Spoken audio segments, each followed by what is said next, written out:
Three times, oh, I'm sorry. Presiden Prabowo Subianto menegur moderator acara Antalya Diplomasi Forum yang digelar di Turki pada Jumat 11 April. Moderator tersebut ditegur Prabowo gara-gara salah saat membacakan jejak karir sang presiden. Saat itu, moderator Oscar Surbagio menyebut Prabowo menjadi Menteri Pertahanan sebanyak 2 kali. Prabowo langsung tanpa ragu memberikan teguran dan mengatakan bahwa ia sudah menjadi Menhan sebanyak 3 kali. Seusai ditegur Prabowo, moderator tersebut langsung menyampaikan permintaan maaf. Prabowo Subianto. Prabowo Subianto became Indonesia's 8th president in October 2024 after winning the presidential election earlier that year.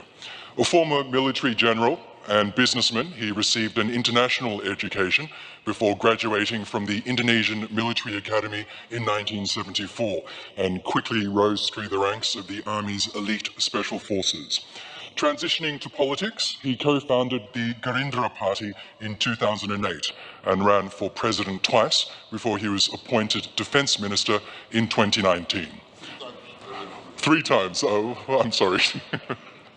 As leader of the world's third largest democracy, Prabowo Subianto is committed to strengthening Indonesia's sovereignty. Download Tribun X sekarang, menghadirkan lokal menjadi Indonesia.